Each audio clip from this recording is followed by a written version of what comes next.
Buenos días, hermanos, hoy nos encontramos ya en el capítulo 7. Gracias por venir siguiéndome en estos capítulos de Marcos, del libro de Marcos. Me va a tocar terminarlo, así que te pido que tengas paciencia conmigo y que vayas estudiando conmigo la lectura del día. Hoy vamos a tocar un tema acerca de las tradiciones y te traigo una pregunta de inicio.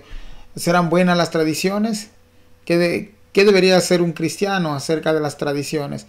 Bueno, vamos a empezar con nuestro versículo primero del capítulo 7 de Marcos y vamos a mirar qué aprendemos el día de hoy. Y ahí te dejo la pregunta otra vez: ¿serán buenas las tradiciones para los cristianos? Miremos qué nos enseña la Biblia el día de hoy. Se juntaron a Jesús los fariseos y algunos de los escribas que habían venido de Jerusalén. Hermano, constantemente hacían algún grupo de comitivas para ir a analizar el ministerio de Jesús, y hasta cierto punto esto era bueno, porque así ellos cuidaban al pueblo de que falsos profetas y falsos mesías pudieran venir a engañar al pueblo. Lo malo es de que habían perdido de vista en las escrituras al Mesías. Cuando el Mesías llegó, ellos no pudieron reconocerlo. Y aquí este grupo de fariseos y escribas van y están analizando, evaluando el ministerio de Jesús, pero ya tenían un prejuicio acerca de Jesús. De hecho, uno de los prejuicios era querer aprenderle y querer callarlo por lo que él estaba enseñando. Versículo 2: los cuales, viendo a algunos de los discípulos de Jesús comer pan con manos inmundas, esto es, no lavadas las manos, los condenaban. Hermanos, ellos habían llegado a la conclusión de que si alguna persona comía con las manos sucias, era algo impuro, habían cometido un pecado, y esto era digno de condenación. Uno de los rabinos dijo lo siguiente: el comer con las manos sucias es equivalente a tener relaciones con una ramera. Habían puesto esto a un nivel espiritual, algo externo llevado a algo espiritual. Miremos más adelante cómo Jesús va a contestar y va a responder a estas acusaciones. El versículo 3 dice: porque los fariseos y todos los judíos, aferrándose a la tradición de los ancianos, si muchas veces no se lavan las manos, no comen. Y aquí nos aclara quiénes eran aquellos que aquellos que seguían esta tradición. Eran los fariseos y todos los judíos. La pregunta que me vino a mí: los discípulos eran judíos, así que ¿qué pasaba con ellos? ¿Por qué estaban ellos quebrantando esta ley? ¿Acaso seguirían órdenes de Jesús de hacer esto deliberadamente? Miremos que también ellos le dicen a Jesús. Así que si los fariseos y algunos judíos que seguían esta tradición de los ancianos en todo el día no se lavaban las manos, ellos no podían comer. Y es que no solamente era lavarse las manos por higiene, ellos lo habían llevado a un nivel ceremonial, y por ahí algunos de los comentarios dicen de que ellos lo hacían tan minuciosamente que si el agua aún estaba sucia tenías que hacerlo 2 o 3 o 4 veces. Todo era un proceso de ceremonia para poder comer tus alimentos. Lo habían elevado a un nivel espiritual, pero el versículo 3 claramente nos dice que eran tradiciones de los ancianos. Dice el versículo 4: y volviendo de la plaza, si no se lavan, no comen. Y otras cosas hay que tomaron para guardar, como los lavamientos de los vasos de beber, y de los jarros, y de los utensilios de metal, y de los lechos. Hermanos, la palabra ahí para tradición es la palabra para dosis. Y esta palabra es bastante interesante porque se usa para instruir, también significa doctrina, también es una transmisión, y esto podía ser oral o podía ser escrito. De hecho, miramos la palabra del Señor que era transmitida oralmente y era transmitida escritamente. Primero fue dada de Dios hacia Moisés y de Moisés hacia el pueblo. Pero miremos más adelante, aprendamos más acerca de esto, porque algunas tradiciones podríamos calificarlas como positivas y algunas tradiciones como negativas. Entonces, al principio te hice la pregunta: ¿qué deberíamos de hacer los cristianos cuando se habla de tradición? Sigamos enseguida, y dice el versículo 5: le preguntaron pues los fariseos y los escribas. Ellos se dirigieron a Jesús, y la pregunta es la siguiente: ¿por qué tus discípulos no andan conforme a la tradición de los ancianos, sino que comen pan con manos inmundas? Para ellos, mirar a una persona que tenía las manos sucias y comer era algo vergonzoso, algo indigno, habían cometido un gran pecado, pero otra vez te vuelvo a repetir, para ellos tenía una gran importancia esto de lavarse las manos, y ellos están recurriendo a un pasaje de Éxodo y de Levítico donde los sacerdotes tenían que purificarse para dar de comer. El punto aquí es que lo habían llevado a un extremo. Entonces ellos no podían comer nada sin antes pasar por un proceso de ceremonias. Y algo que apunta a este capítulo va a ser al iceberg del legalismo. Entonces usted puede preguntar en casa qué es el legalismo. El legalismo es cumplir ciertas normas para ganarse el favor de Dios. Muy a menudo nosotros los cristianos practicamos esto cuando vamos continuamente los domingos creyendo que después el Señor nos debe algo y ahora el Señor está en deuda con nosotros por haber asistido el día domingo a la iglesia.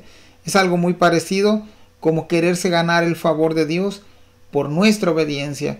Y para nosotros los cristianos somos movidos por fe para después obedecer a Dios. Ya el favor de Dios ha sido dado a nosotros por medio de su gracia.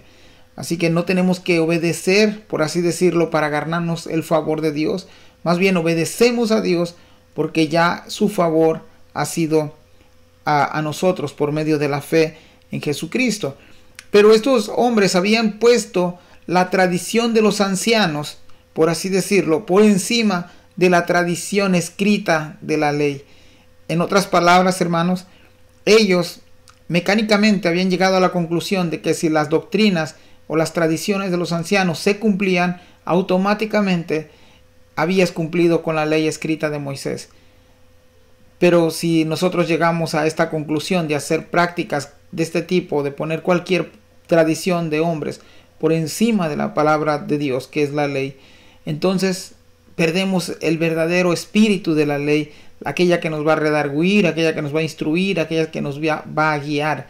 Entonces, por eso es importante que nosotros tengamos siempre en mente la lectura de la Biblia para no extraviarnos, para no podernos perder en enseñanzas de hombres, enseñanzas de tradiciones que son filosofías huecas, dijo el apóstol Pablo allá en Colosenses 2, versículo 3. Pero miremos qué responde Jesús. El Señor va a responder fuerte aquí a este tipo de grupos, tanto a los fariseos como a los escribas. Dice el versículo 6, respondiendo él les dijo: hipócritas, bien profetizó de vosotros Isaías, como está escrito. Ahí la palabra hipócritas significa una persona de dos ánimos, una persona de dos caras. En sí la palabra hipócrita significa un actor. Y un actor vemos que caracteriza a alguien que no es. Ellos estaban experimentando una religiosidad externa que dentro de su corazón no era lo esencial para buscar a Dios. Por eso el Señor le dice y le cita ahí Isaías. Isaías dijo: este pueblo de labios me honra, mas su corazón está lejos de mí. Una aplicación que podemos sacar aquí para nosotros los cristianos es la siguiente: ¿honramos a Dios solamente de labios o también honramos a Dios con nuestro corazón? Una de las preguntas que podemos hacernos también aquí es de que si mi corazón honra a Dios, entonces todo mi ser, todo mi exterior debe de honrar a Dios también, tanto mis labios como mi mente, mis ojos, mis oídos. El versículo 7 dice: pues en vano me honran, enseñando como doctrinas mandamientos de hombres. Y aquí está el Señor sacando a la luz lo que ellos han puesto por práctica. Ellos llegaron a la conclusión que tanto la doctrina de los ancianos, la enseñanza de los ancianos, la tradición de los ancianos era igual o más que la misma ley de Dios. Y cuidado, hermanos, porque nosotros tenemos ya dada la ley de Dios en nuestras Biblias. Y muchas veces no solamente la tenemos en casa como adorno, sino otras veces solamente nos dejamos guiar por lo que nos enseñan. Y no es que a veces lo que nos enseñen esté mal, simplemente nosotros debemos de corroborar con nuestras Biblias si lo que nos enseñan es verdad o no es verdad. Y todo debe de estar sujeto a la palabra del Señor. Sigamos adelante, el versículo 8 dice: porque dejando el mandamiento de Dios, os aferráis a la tradición de los hombres, los lavamientos de los jarros y de los vasos de beber, y hacéis muchas otras cosas semejantes. Y una de las cosas aquí, entre el 7, versículo 7 y el versículo 8, es de que hay dos problemas aquí para estos grupos, los fariseos y los escribas. Ellos estaban enseñando cosas de hombre, ya eso es un problema. Pero no solamente, el versículo 8, ahora han dejado el mandamiento de Dios. Y no sé si te das cuenta, pero estaban sustituyendo la palabra del Señor por filosofías de hombres, por mandamientos de hombres. Y eso el Señor es lo que está aquí señalando. El versículo 9 les decía también: bien invalidáis el mandamiento de Dios para guardar vuestra tradición. Para ellos la tradición de los ancianos, la tradición rabínica, había suplementado la palabra de Dios, la ley de Dios. Ellos habían llegado a la conclusión de que si ellos cumplían con cada detalle de la doctrina o de la enseñanza o de la tradición de los ancianos, habían cumplido con la ley de Dios, incluyendo los 10 mandamientos. El versículo 10: porque Moisés dijo: honra a tu padre y a tu madre, y el que maldiga al padre o a la madre muera irremisiblemente. Ahora el Señor aquí les pone un ejemplo cómo ellos han quebrantado la ley de Dios, y este pasaje que el Señor cita está en Éxodo y está en Levíticos, y más o menos trataba de que el hijo, estando en casa bajo todavía el gobierno de los padres, debería de honrar, de obedecer a sus padres, pero aún estando fuera de ellos, ya después de casados, si el padre tenía una necesidad, si los padres tenían necesidad, era responsabilidad del hijo hacerse cargo de los padres. Pero ellos habían llegado, se habían hecho aquí, se habían inventado una ley o una doctrina para que esa ley fuera invalidada, y así ellos no poder quebrantar esa ley. Miremos qué dice el Señor acerca de este ejemplo que les pone, donde están ellos quebrantando este mandamiento. Pero vosotros decís: basta que diga un hombre al padre o a la madre, es corbán, que quiere decir mi ofrenda a Dios, todo aquello con que pudiera ayudarte. Hermanos, aquí parece que hay una dificultad cuando leemos, y aquí el caso es el siguiente. La palabra corbán quiere decir ahí ofrenda a Dios. Entonces, mientras ellos tenían la posibilidad de ayudar a Dios, o de ayudar a sus padres, o hacerse cargo de sus padres, ellos lo que hacían es que ponían todos sus bienes, todas sus propiedades, todo su dinero al servicio de Dios. Entonces ellos decían lo siguiente: lo que tengo ya se lo he prometido al Señor, por lo tanto no puedo ayudar a papá y a mamá porque esto ha sido dedicado a Dios. Pero resultaba que si esta persona moría y él había hecho ese compromiso del corbán, los que se quedaban con todos los bienes de esta persona no eran los padres ni los familiares, era la religión a la que él pertenecía, en este caso a los fariseos, a los escribas o a los judaizantes. Él había dedicado todos sus bienes al servicio a Dios, por así decirlo, pero habían quebrantado ya el pacto de honrar a papá y a mamá, a los padres. Así que esto era una sutil manera de poder quebrantar el mandamiento de Dios, y Jesús aquí se los está poniendo por ejemplo, porque ahí le dice: y muchas cosas hacéis semejantes a estas. Cuidémonos pues, hermanos, de muchas veces quebrantar los mandamientos del Señor, creyendo que hacemos cosas buenas, aún algo bueno como ofrecerle a Dios, pero quebrantando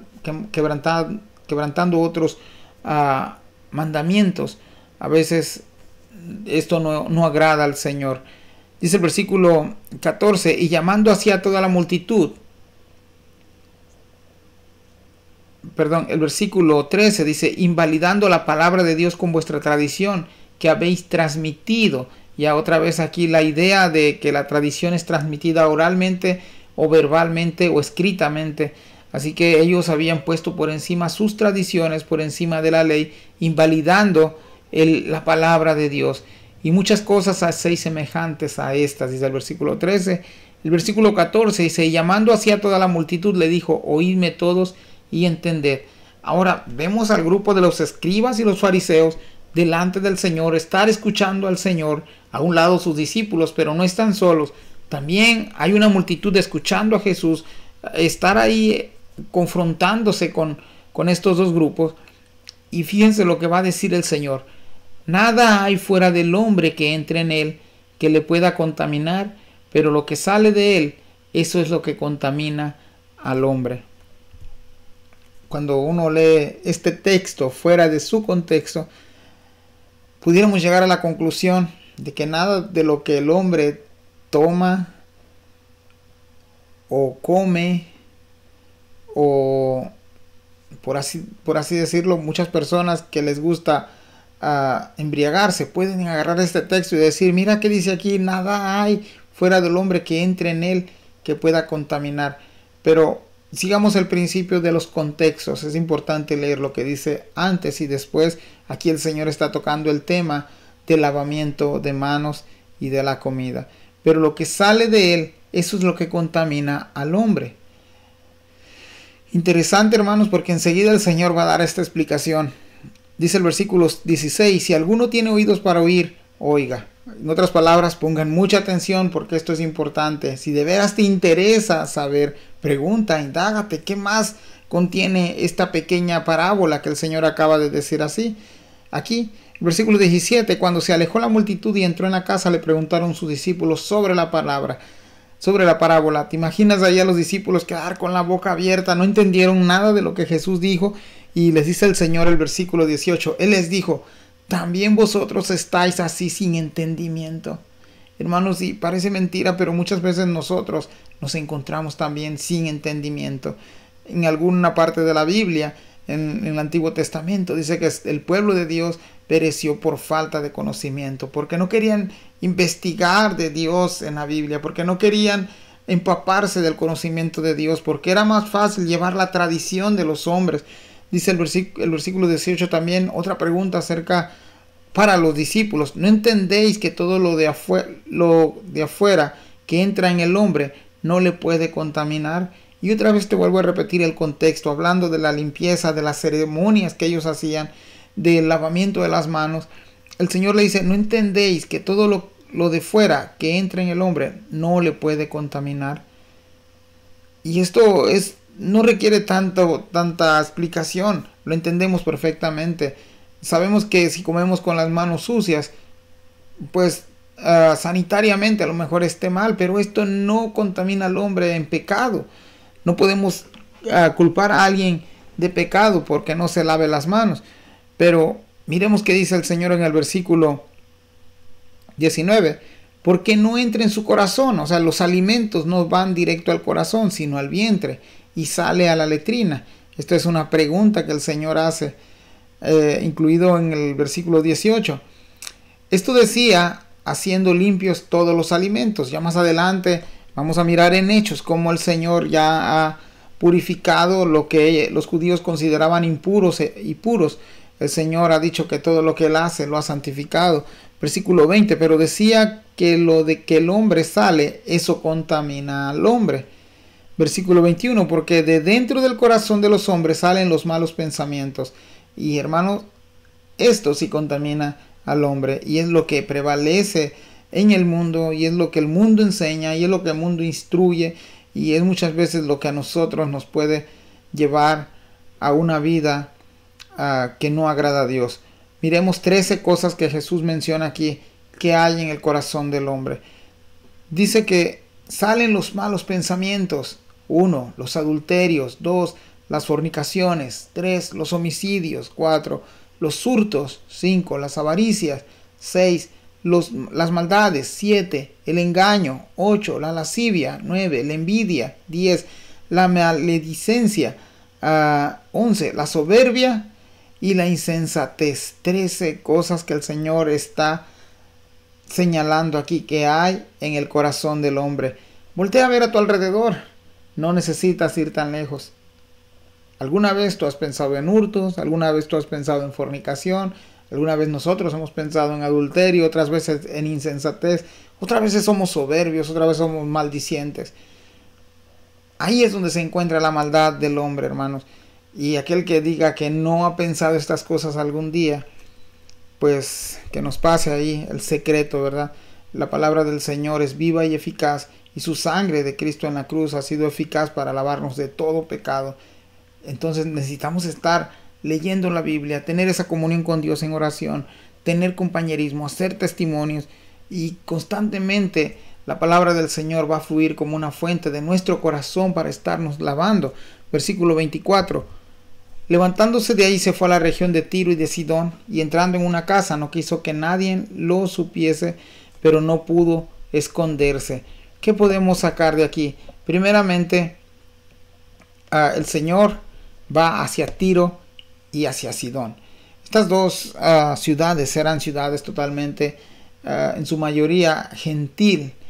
Y vamos a mirar algo aquí acerca de Jesús. Él no quería que nadie supiese que fue allá, pero siguiendo otra vez con las tradiciones de los ancianos, es de que ellos decían que un fiel judío no podía pero ni asomarse a una tierra gentil, y aquí el Señor está introduciéndose a un lugar gentil que es predominantemente habitado por gentil, rompiendo una vez más la tradición de los judíos y también mostrándonos algo, que a partir de en el ministerio del Señor, aunque dice la Biblia que Él vino a los suyos, el Señor comenzaba a abrir esa brecha para que también el Evangelio pudiera ser extendido al pueblo gentil. Pero una de las cosas que dice el versículo 24, pero no pudo esconderse. Y qué bueno que el Señor no se puede esconder. Él está siempre atento a vernos, Él siempre está atento a que le veamos, Él siempre está presente en cualquier dificultad, en cualquier momento. Esa es una bendición. De lo contrario, el caso que nos va a mostrar a partir de aquí, esta mujer no hubiera recibido de Dios una gran bendición. Dice el versículo 25, porque una mujer cuya hija tenía un espíritu inmundo, luego que oyó de él, vino y se postró a sus pies.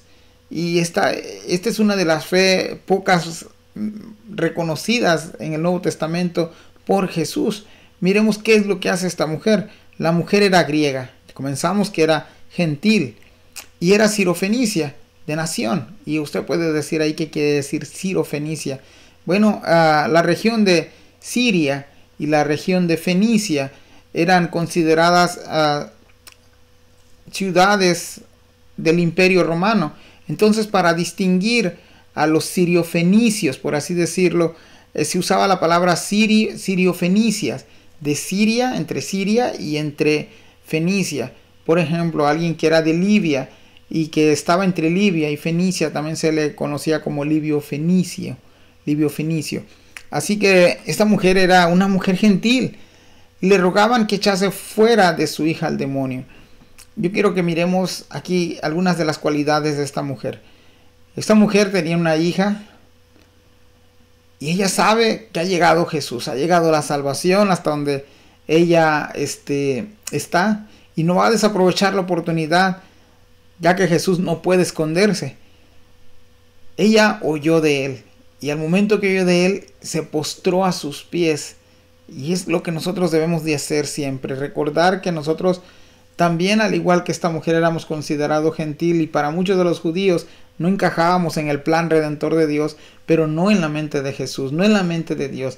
Ya Dios había mostrado desde antes de la fundación del mundo plan maravilloso para otro pueblo, que más adelante el apóstol Pablo va a decir que un pueblo que no era pueblo lo llamó para ser pueblo. Y miremos aquí el versículo 26, la mujer era griega y sirofenicia de nación, y le rogaba que echase fuera de su hija el demonio. Y vemos aquí una madre intercediendo.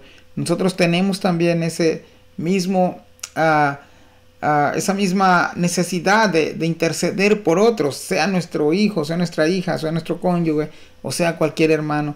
El Señor va a atender a nuestra intercesión por otras personas, así como también otras personas interceden por nosotros. Versículo 27, pero Jesús le dijo: deja primero que sacien los hijos, porque no está bien tomar el pan de los hijos y echarlo a los perrillos. Bueno, primeramente reconocemos que el Señor vino a los suyos, pero los suyos no le recibieron. Los suyos son considerados aquí en este versículo como los hijos. Y el pan que el Señor les está ofreciendo es su palabra, su plan de salvación, las nuevas noticias. Y aquí la palabra perrillos, el Señor está minimizando, por así decirlo, o está haciendo diminutivo esta palabra. Comúnmente o normalmente a los gentiles se le llamaba perro. Y este era con un idioma despectivo para ellos, como una agresión para ellos. Pero vemos a la mujer aquí mostrar humildad y mostrar fe delante del Señor. Ella pudo haber ofendido con esta palabra que el Señor le dice, pero el Señor no está ofendiéndola, simplemente está poniendo esa barrera. Él no le llama perro como normalmente un judío de ese tiempo se hubiera referido a una mujer griega o a una persona griega. Él le dice perrillos, minimizando la palabra y también haciéndole un poco más suave. El versículo 28, respondiendo ella y le dijo: sí, Señor, pero aún los perrillos. Y ella está aceptando su condición, que no está a la altura de los judíos o de los hijos, como en el versículo 27 Jesús lo muestra. Dice el versículo 28, y le dijo: sí, Señor, pero aún los perrillos debajo de la mesa comen la migaja de los hijos.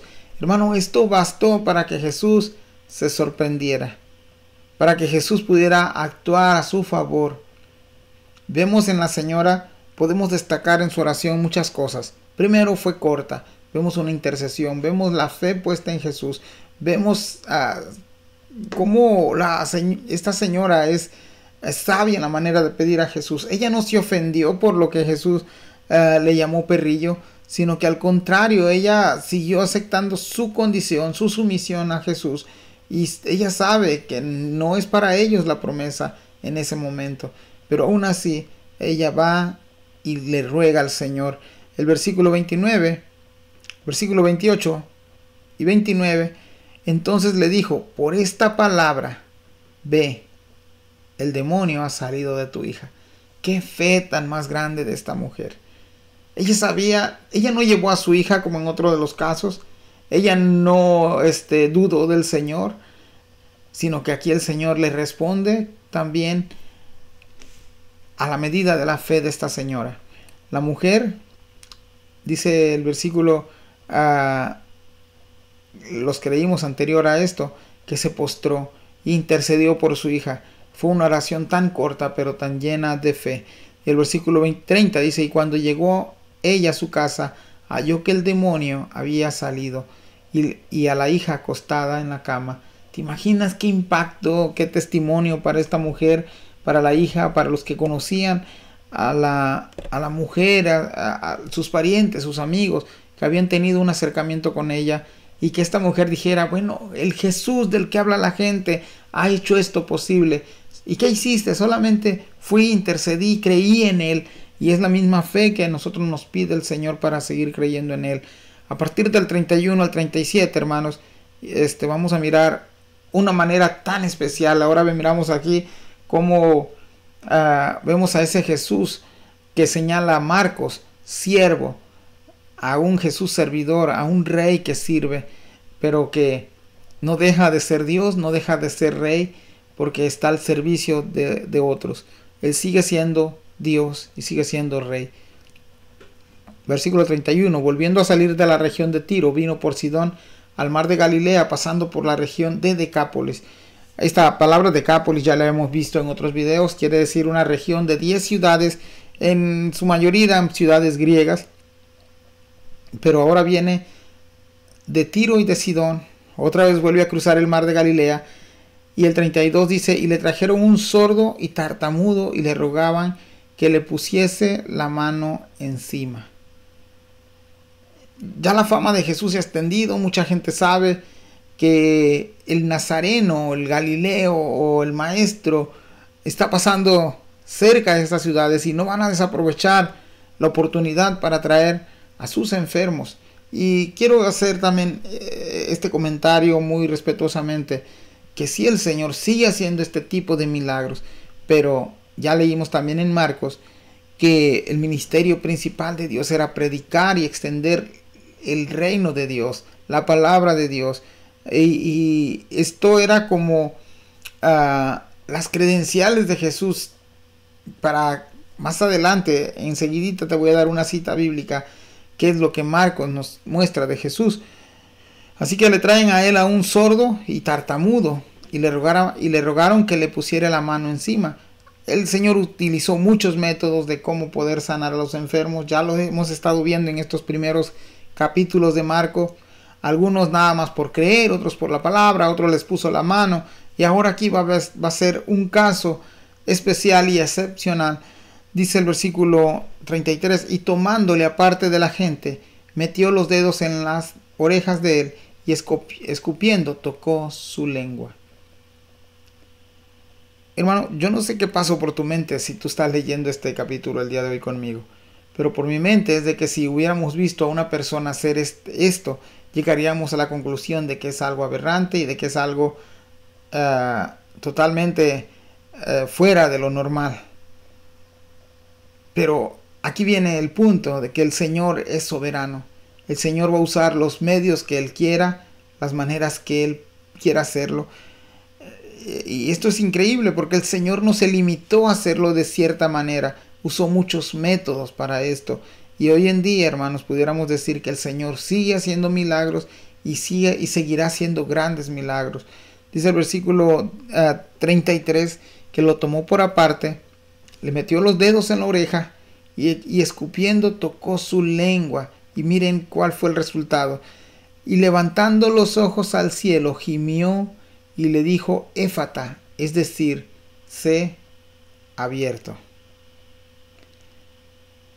Hay una manera en la que nosotros podemos orar y es la que nos va a decir Romanos. Enseguida te voy a mostrar este texto en Romanos. Vayamos allá a Romanos, porque esta palabra gemir es muy importante. Ya vimos a Jesús orar al Padre como nosotros lo haríamos, con voz entendible. Mas sin embargo, en esta ocasión el Señor gimió. Pero mira qué dice Romanos. Romanos dice 8:26. Y de igual manera el Espíritu nos ayuda en nuestra debilidad. Pues ¿qué hemos de pedir por pedir como conviene? No lo sabemos. Pero el Espíritu mismo intercede por nosotros con gemidos indecibles. Ahora, hermanos, nosotros dice ahí Romanos que pedimos al Señor, pero muchas veces pedimos como no nos conviene. Pero hay alguien que pide por nosotros y sabe lo que nos conviene, y es el Espíritu Santo de Dios que intercede por nosotros. ¿Y cómo lo hace? Dice el apóstol Pablo en el versículo 26, con gemidos indecibles. Es algo que no podemos tú y yo comprender ni describir, pero que el Espíritu Santo de Dios puede hacerlo por medio de nosotros. Es por medio de su Espíritu que nosotros podemos orarle al Señor. El versículo 35. Al momento fueron abiertos sus oídos y se desató la ligadura de su lengua y hablaba bien. Hasta aquí, hermanos, ¿qué Marcos nos presenta de Jesús? Bueno, Marcos quiere que sus lectores, tanto romanos como judíos, lleguen a la conclusión de que este Señor, este Rey, este siervo, es el mismo Jesús o el mismo Mesías del que habla Isaías capítulo 35. Miremos que dice Isaías 35 del 5 al 6. Dice el versículo 5 y 6 de Isaías: entonces los ojos de los ciegos serán abiertos. Vemos a Jesús ya abrir los ojos de los ciegos, y los oídos de los sordos se abrirán. Vemos a Jesús hacer esto. Dice el versículo 6: entonces el cojo saltará como el ciervo. Vimos ya esto en Jesús. Y cantará la lengua del mudo, porque aguas serán cavadas en el desierto y torrentes en la soledad. Lo que Marcos nos está diciendo aquí, del que hablaba Isaías, de aquel que los profetas anunciaron, está presente con nosotros. Y Marcos está diciendo aquí, Él es del que hablaron los profetas. Él es el que vino a libertar a los cautivos. Él es el que vino a darnos libertad del pecado. Y era para que nosotros como lectores y los lectores de la época de Marcos voltearan a ver a Jesús y decir, Él era el Mesías del que habla la Biblia. Versículo 36. Y les mandó que no lo dijesen a nadie, pero cuando más les mandaba, tanto más y más lo divulgaban. Y en gran manera se maravillaban diciendo, bien lo ha hecho todo. Hace a los sordos oír y a los mudos hablar. Hermanos, no es la primera vez que el Señor le dice a alguien, no digas nada, guárdatelo para ti solo. Y es como un efecto contrario. Lo que no quieres que hagan, eso hicieron. Pero ¿cómo no hablar de las maravillas del Señor? ¿Cómo no hablar de las grandes cosas que hace nuestro Señor en nuestra vida? Cada vida es una historia por contar y decirle al mundo que Jesús es el Rey, que Jesús es quien puede libertarnos, que Jesús puede salvar, que Jesús puede sanar. Y el versículo 37, y en gran manera se maravillaban, diciendo, bien lo ha hecho todo. Hermanos, desde el principio de la creación, vemos a Dios hacer todo, sostener todo a la perfección, y aún lo que ha hecho en nuestra vida, el plan de